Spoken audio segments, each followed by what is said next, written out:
Hi dear students, welcome to school.com English classes. We are going to study a house is not a home.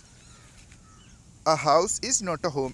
अब देखिए आप, house miss भी घर होता है और होम मिस भी घर हुआ करता है. इसमें डिफरेंस होता है. ये हाउस जो होता है वो अलग प्रकार का घर होता है, होम होता है अलग प्रकार का घर होता है. This story reflects the challenges of being a teenager. ये जो स्टोरी है उसमें क्या बताया गया है, देखिए आपकी एज से रिलेटेड ही स्टोरीज आया करती हैं. ज़्यादातर टीनेजर किसे कहा करते हैं, वो बच्चे जो 13 से 19 तक के हुआ करते हैं. 18-19 तक के जो होते हैं उन्हें टीनेजर्स के नाम से जानते हैं. टीनेजर्स से मतलब होता है किशोरावस्था, जैसे कि आप लोग होते हैं ना. तो किशोरावस्था जो होती है उसको डील करते हुए इस स्टोरी को भी लिखा हुआ है कि किस किस तरीके की चुनौतियाँ इस जीवन में आया करती हैं. And the problems of growing up. भाई आप बड़े हो रहे हैं, समस्याएं हैं सामने, ऐसी कोई बात नहीं है. सभी के सामने समस्याएं हुआ करती हैं. हम भी बड़े हुए थे किसी दिन और सभी हुआ करते हैं, है ना. तो जो चैलेंजेस आते हैं उनका सामना करते हुए ही हम बड़े हुआ करते हैं, और वो ज़रूरी भी हैं क्योंकि आपको अच्छा इंसान बनाने के लिए चैलेंजेस बहुत ज़रूरी हुआ करते हैं. How does the author overcome his problems. तो ये जो ऑथर है, लेखक है, वो किस तरीके से अपनी प्रॉब्लम्स को ओवरकम किया करता है, उनके ऊपर विजय प्राप्त किया करता है जो भी समस्याएं हैं. तो जीवन तभी तो खुशरंग होता है ना. तभी जीवन जो है रंगों से भरा करता है जब हम अपनी प्रॉब्लम्स को ओवरकम कर लिया करते हैं. तभी तो खुशी होती है. अगर प्रॉब्लम्स आएँ जीवन में और फिर उनके ऊपर हम हावी हो जाएं, प्रॉब्लम्स को हम ख़त्म कर दें, तब हमें खुशी मिला करती है. अब ऐसा है कि जो मेहनत नहीं करते उन्हें प्रॉब्लम्स ख़त्म कर देती हैं. तो आप मेहनत करते रहिए, सही तरीके से लगे रहिए, आगे बढ़ते रहिए, तो प्रॉब्लम्स को आप ख़त्म करते चले जाएंगे. और अगर आप टाल मटोला काम करते रहेंगे, थोड़ा सा टाइम जो है फालतू की चीज़ों में स्पेंड करते रहेंगे, तो प्रॉब्लम्स बढ़ती चली जाएंगी. तो प्रॉब्लम्स को ओवरकम करके हमें क्या मिलती है, खुशी मिलती है. और खुश कौन नहीं रहना चाहता, हर कोई रहना चाहता है. तो before we begin I would like to tell you the difference between a house and a home. तो इनमें आप थोड़ा सा डिफरेंस समझ लीजिए. होम जो हुआ करता है, होम हम उसे कहते हैं जो हमारे मम्मी पापा भाई बहन ये सभी लोग एक जगह पे रहा करते हैं, है ना. तो ये जहाँ पे हमारी फैमिली होगी, जिस प्लेस पे हमारी फैमिली होगी उसे हम होम कहेंगे, है ना. ऐसा नहीं है कहीं रिलेशन में चले जाएं, मतलब परमानेंटली जहाँ पे रह रहे होते हैं हम, वो हमारा क्या होता है, होम होता है. और हाउस क्या होता है, house is the structure of mud somewhere else.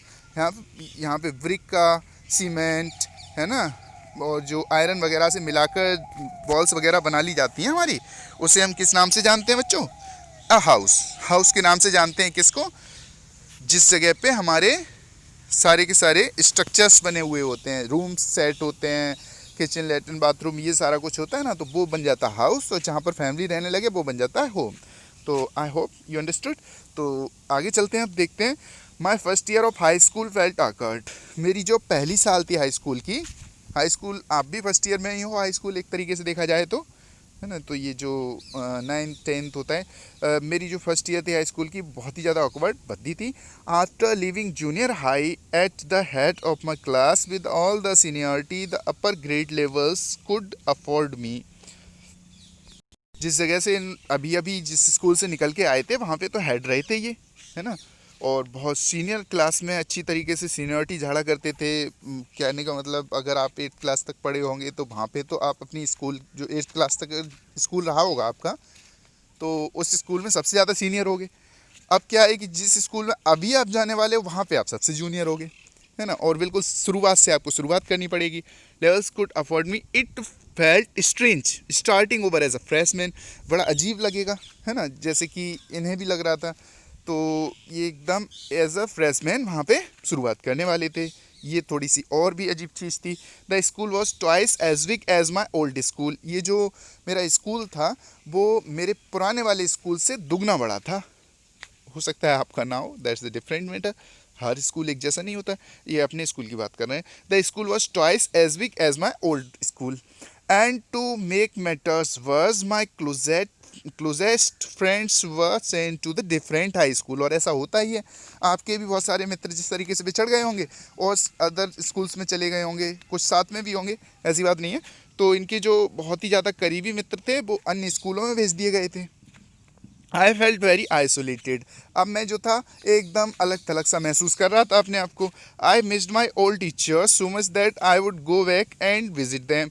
मैं अपने पुराने टीचर्स को इतने ज़्यादा मिस कर रहा था, मुझे पुराने टीचर्स की इतनी ज़्यादा याद आ रही थी कि मैं वापस उनसे मिलने के लिए चला जाया करता था. They would encourage me to get involve in school activities so that I could meet new people. उन्होंने मुझे प्रोत्साहित किया, उन्होंने मुझे सलाह दी कि आप जाकर उन सारे लोगों में मिलो, कार्यक्रम जो एक्टिविटीज़ वगैरह होती हैं उनमें भाग लो, ताकि नए लोगों के साथ अच्छी तरीके से मिल पाओ आप, है ना, अच्छी तरीके से वहाँ पे एडजस्टमेंट बिठा पाओ। They told me that in time I would adjust and probably end up loving my new school more than I had my old one. उन्होंने मुझे ये भी बताया कि थोड़ा एडजस्ट करने की कोशिश करो, और देखो संभवतः ऐसा होगा जब तुम वहाँ पे अच्छी तरीके से रहने लगोगे तो ये जो तुम्हारा पुराना स्कूल है, जितना तुम यहाँ के लोगों को चाहते हो, टीचर्स को अच्छी तरीके से समझते हो, उससे कहीं ज़्यादा वो तुम्हें स्कूल पसंद आएगा जिसमें तुम जा रहे हो, है ना। नया वाला स्कूल जो है तुम्हें ज़्यादा इंटरेस्टेड लगेगा। एक बार सही तरीके से वहाँ पे तो डील करके देखो, एडजस्ट करने की कोशिश करो, है ना। They made me promise that when that happened, I would still come by and visit them from time to time. उन्होंने क्या है, they made me promise that when that happened, I would still come. अगर ऐसा कुछ हो भी गया, उन्होंने मुझसे प्रॉमिस ले लिया कि अगर तुम बहुत ज़्यादा इंटरेस्टेड हो गए, मान लो वहाँ पे गए और सारे के सारे लोगों के साथ मिल लिए, अच्छी तरीके से रहने लगे, वादा करो फिर भी तुम यहाँ पे आते रहोगे, है ना, हमसे भी मिलते रहो, घूमते रहोगे। And visit them from time to time. I understood the psychology in what they were saying. मैं उस मनोविज्ञान को समझ गया था, साइकोलॉजी को समझ गया था जिसके बारे में वो बात कर रहे थे। But I took some comfort in it nonetheless. लेकिन क्या है ना, फिर भी मुझे कोई बहुत ज़्यादा विशेष कम्फर्ट नहीं मिला ऐसी बातों के बाद भी। One Sunday afternoon, not long after I had started high school, I was sitting at home at our dining room table doing homework. एक संडे आफ्टरनून की बात है ना। नॉट लॉन्ग आफ्टर, बहुत ज़्यादा टाइम भी नहीं हुआ था। I had started high school, क्या है, हाई स्कूल में स्टार्ट किए, मतलब अभी भी नए ही थे एक तरीके से स्कूल में देखा जाए तो। ये कहाँ पे बैठे थे, डाइनिंग रूम टेबल पे अपनी, और सिटिंग एट होम, घर पर, at our dining room table, doing homework, क्या कर रहे थे, होमवर्क कर रहे थे। It was a cold and windy fall day, ये ठंडा, काफ़ी तेज़ से हवा चल रही थी, ठंडा दिन था। And we had a fire going in our fireplace. तो ठंड थी, इसकी वजह से हमारी जो फायर प्लेस थी, जहाँ पे आग जलाने का स्थान था, वहाँ पे आग जल रही थी। As usual my red tabby cat was lying on top of my all my papers. तो मेरी जो कैट थी वो क्या थी, उसके ऊपर लेटी हुई थी, जो मेरे पेपर्स फैले हुई थी वो पेपर्स के ऊपर। कैसी बिल्ली थी, टैबी कैट थी। ये टैबी कैट का मतलब होता है धारीदार जो भूरी सी बिल्ली हुआ करती है, उसको कहते हैं। Was lying on top all my papers purring loudly, हैं वही क्या करती है वो, आवाज़ किया करती है ना, परिंग कहते हैं उसे। And occasionally swatting at my fan for entertainment sake, भाई उसे इधर उधर उछाल मार के, जैसे कि आपने देखा होगा एकदम झपटते हैं ये कुत्ते बिल्ली, किसी भी चीज़ के ऊपर खेलते हैं, आपके साथ भी खेले होंगे कुत्ते तो कम से कम, तो उसी तरीके से वो उसके साथ घुमा घुमा के उसे खेल रही थी पेन के साथ, फॉर एंटरटेनमेंट से, किसकी वजह से, केवल एंटरटेन की वजह से। She never far from me, वो मुझसे ज़्यादा दूर नहीं थी। I had rescued her when she was a kitten, जब वो एक बिल्ली का बच्चा था तब मैंने उसे कहीं से बचाया था, बहुत छोटी होगी। And somehow she knew that I was the one responsible for giving her the good life, और किसी भी तरीके से सही वो इस चीज़ को समझ चुकी थी कि मैं ही वो व्यक्ति हूँ जो किसी भी तरीके से सही, चाहे उसे एक अच्छी लाइफ दी है ना, अच्छी तरीके से उसे रख रहा हूँ, उसकी अच्छी लाइफ के लिए मैं जिम्मेदार हूँ, ये वो जान गई थी।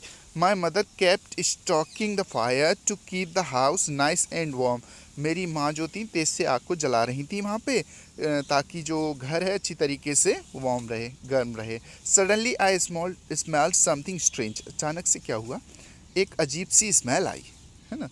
And then I noticed it, और मैंने देखा कि ये इतनी बुरी स्मेल कहाँ से आ रही है। Smoke pouring in through the seems of the ceiling, तो जो ऊपर खुली हुई थोड़ी सी जगह होती है वहाँ से स्मोक जो था वो आना शुरू हो गया, पूरा छत पे कवर कर लिया उसने। The smoke began to fill the room so quickly that we could barely see, अब क्या था कि स्मोक जो धुआं था वो इतनी तेज़ से घर के अंदर भरता चला गया, उस रूम के अंदर भरता चला गया कि अब तो दिख भी नहीं रहा था। ग्रुपिंग, इधर उधर खोजना शुरू कर दिया। Our way to the front door, कहाँ, जो सामने वाला दरवाज़ा है वहाँ जाने के लिए इन्होंने टटोल टटोल के चलते हैं, ग्रुपिंग कहते हैं। Our way to the front door, सामने के दरवाजे की तरफ को रास्ता अख्तियार करना शुरू कर दिया। We all ran out into the front yard. हम सब के सब जो थे वो किधर को चलना शुरू कर दिए, फ्रंट यार्ड की तरफ को दौड़ गए। By the time we made our way outside the whole roof was engulfed in flames. जब तक हम लोग बाहर का रास्ता अख्तियार करते, बाहर निकल पाते, पूरी की पूरी रूफ जो थी वो किस में, एनगल्फ का मतलब होता है लपटों ने निगल ली थी, in flames and it was spreading quickly, और ये और तेज से फैलती हुई चली जा रही थी। I ran to the neighbours to call the fire department. मैं भाग के अपने पड़ोसी के पास गया और कहा कि कॉल करो फायर डिपार्टमेंट को बुलाओ। While I watched my mother run back in to the house. तभी मैंने क्या देखा, मेरी माँ दोबारा से उस जलते हुए घर में अंदर दौड़ गई हैं। My mother then ran out of the house carrying a small metal box full of important documents. उसके बाद मेरी माँ जो थी वो जो ज़रूरी कागजात थे उसका बॉक्स निकाल कर बाहर लाते हुए, जो मेटल का बॉक्स था, हमने देखा। She dropped the case on the lawn. उन्होंने वो जो घास का मैदान था वहाँ पर उस बॉक्स को लाकर रख दिया। And in a crazed state ran back into the house. और बड़े ही पागलपन जैसी अवस्था में, बड़े ही ऐसा लगता था ओवर एक्साइटमेंट की वजह से वो जो था यहाँ पे मतलब समझ नहीं आ पा रहा था। एक क्रेज्ड स्टेट इसलिए कहा गया है कि बिना सोचे समझे वो सीधी सीधी कहाँ चली गई, दोबारा से उसी घर में। I knew what she was after. मैं समझ गई थी वो किस चीज़ की वजह से अंदर गई हैं। My father had died when I was young. मेरी माँ ही थी, पिता की तो मृत्यु हो चुकी थी जब मैं छोटा था। And I was certain that she was not going to let his pictures and letters go up in flames. अब क्या है, फादर की तो डेथ हो गई तो उनकी पिक्चर्स की अब तो बहुत ज़्यादा वैल्यू थी, और वो नहीं चाहती थी कि उनके जो लेटर्स और पिक्चर्स हैं वो इन लपटों में खाक हो जाएं जलकर। They were the only things that she had to remember him by. यही वो चीज़ें बची हुई थी जिनके माध्यम से, जिनकी सहायता से वो उन्हें याद रख सकती थी। Still I screamed at her mom no. फिर भी मैं उनके ऊपर चिल्लाया, माँ अंदर मत जाओ। I was about to run after her when I felt a large hand hold me back. मैं उनके पीछे दौड़ने ही वाला था, तभी मैंने महसूस किया कि एक बड़ा सा हाथ किसी ने रखकर मेरे ऊपर मुझे रोक लिया हो, थाम लिया हो वहीं पे। It was a fireman. ये कौन था? एक फायरमैन था। I hadn't even noticed that the street had already filled with fire trucks. मैंने इस चीज़ पे बिल्कुल गौर ही नहीं कर पाया था, मैं तो देख ही नहीं पाया था। तब तक क्या था, वो मेरी जो स्ट्रीट थी वो फायर ट्रक से पूरी तरीके से भर गई थी। फायर ट्रक्स वहाँ पे बहुत सारे आ गए थे। I was trying to free myself from his grasp yelling. मैं जो था उसकी पकड़ से अपने आप को छुड़ाने की कोशिश कर रहा था, चीख रहा था, you don't understand, my mother's is there, my mother's in there. आप नहीं समझ सकते हो, मेरी माँ अंदर चली गई है, मुझे छोड़ दो। He held on to me. उसने जो था मुझे पकड़ के रखा हुआ था। While other firefighters ran in to the house. जबकि अन्य जो फायर फाइटर्स थे वो घर के अंदर जा चुके थे। He knew that I wasn't acting very logically. वो ये चीज़ को समझ चुका था कि मैं जो हूँ वो बहुत अच्छी तरीके से लॉजिकली वर्क नहीं कर रहा हूँ। And that if he were to let go I would run. अगर उसने मुझे जाने दिया तो मैं क्या है, भागता हुआ दौड़ता हुआ कहाँ चला जाऊँगा, अंदर चला जाऊँगा। ही वॉज राइट, और वो बिल्कुल ठीक भी था। It's all right, they'll get her, he said. कोई बात नहीं है, वो लोग हैं ना, वो लेके आ जाएंगे, तुम नहीं ला पाओगे अपनी माँ को, वो निकाल के लेके आ जाएंगे। He wrapped a blanket around me and sat me down in a car. उसने मेरे चारों तरफ एक कंबल उड़ा दिया और मुझे कहाँ पर बैठा दिया, ले जाकर कार में। Soon after that a fire emerged from our house. और उसके थोड़ी ही देर बाद क्या होता है, मेरे घर से काफ़ी तेज से आग निकलना शुरू हो गई। House with my mom in tow. तो यहाँ पे देखिए, sorry, a fireman emerged, fireman है, फायर नहीं है, a fireman emerged from our house. फिर क्या है, हमारे घर से एक फायरमैन निकल कर आया। तो ये किसके साथ था, with my mom in tow, तो मेरी माँ को साथ लेकर। ही क्विकली took her over to the truck and put an oxygen mask on her. उसने क्या किया, जल्दी से वो मेरी माँ को ले जाकर कहाँ पे बिठा दिया, ट्रक पर लेकर गया और उनके मुंह पर मास्क लगा दिया। किसका मास्क था, oxygen mask. I ran over and hugged her. मैं भाग कर गया, दौड़ कर गया माँ के पास और हग कर लिया। है ना, बाहों में भर लिया माँ को। All those times I ever argued with her and hated her vanished at the thought of losing her. फिर क्या होता है कि माँ जैसे कि डांटती रहती हैं, चिल्लाती रहती हैं, हमेशा हर चीज़ के लिए मना करती रहती हैं, तो बच्चों को थोड़ी बहुत हेट हो जाती है। इसी तरीके से इन्हें भी थी, है ना, क्योंकि गुस्सा किया करती थी ना, तो वो सारी की सारी हेट एक बार में दूर हो गई, सब निकल गई। तब जब इन्होंने सोचा कि अगर मेरी माँ को कुछ हो जाता तो क्या होता, है ना, तो इस टाइम पे वो सब कुछ भूल गया और बहुत ज़्यादा प्यार से माँ को हक कर लिया जाकर। थॉट ऑफ लूजिंग हर, तब जब उसने उन्हें खोने की सोचा। She is going to be okay said the fireman. Fireman ने कहा चिंता मत करो, बिल्कुल ठीक है, कोई बात नहीं है। She just inhaled a little smoke. थोड़ी ऑक्सीजन की कमी हो गई ना, किसकी वजह से, क्योंकि इन्होंने थोड़ा सा जो स्मोक है, धुआं है, उसको इनहेल कर लिया, सांस की रूप में ले लिया है। And then he ran back to fight the fire while my mother and I sat there dazed. तभी क्या है कि वो ये कहकर दोबारा से फायर को बुझाने के लिए चला गया। कौन? वो फायरमैन जो था, और मैं और मेरी माँ वहाँ पर बहुचक के बैठे देखते रहे। I remember watching my house burn down. मुझे बहुत अच्छे से याद है, मेरा जो घर था वो पूरा का पूरा जला जा रहा था। And thinking that there was nothing I could do about it. और मैं वहाँ बैठा बैठा क्या सोच रहा था, मैं अब कुछ भी नहीं कर सकता, है ना, ये जलता चला जा रहा है और मैं इसमें कुछ भी नहीं कर सकता। 5 hours later, 5 घंटे के बाद, the fire was finally out. जो आग थी वो पूरी तरीके से बुझ गई। अवर house was almost completely burn down. हमारा जो घर था वो लगभग पूरी तरीके से ही जल गया था। But then it struck me, तभी मुझे एकदम ख्याल आया, I hadn't seen my cat. अरे मेरी बिल्ली कहाँ गई, मैंने बिल्ली तो देखी ही नहीं। वेयर वॉज माई कैट, कहाँ थी मेरी बिल्ली। मच टू माई हॉरर, मैं बहुत ज़्यादा डर गया, आतंकित हो गया। आई रियलाइज्ड, मुझे एहसास हुआ that she was nowhere to be found. अब वो शायद कहीं नहीं है, अब वो मिलने वाली नहीं है। चारों तरफ देखा, कहीं पे नज़र नहीं आ रही थी।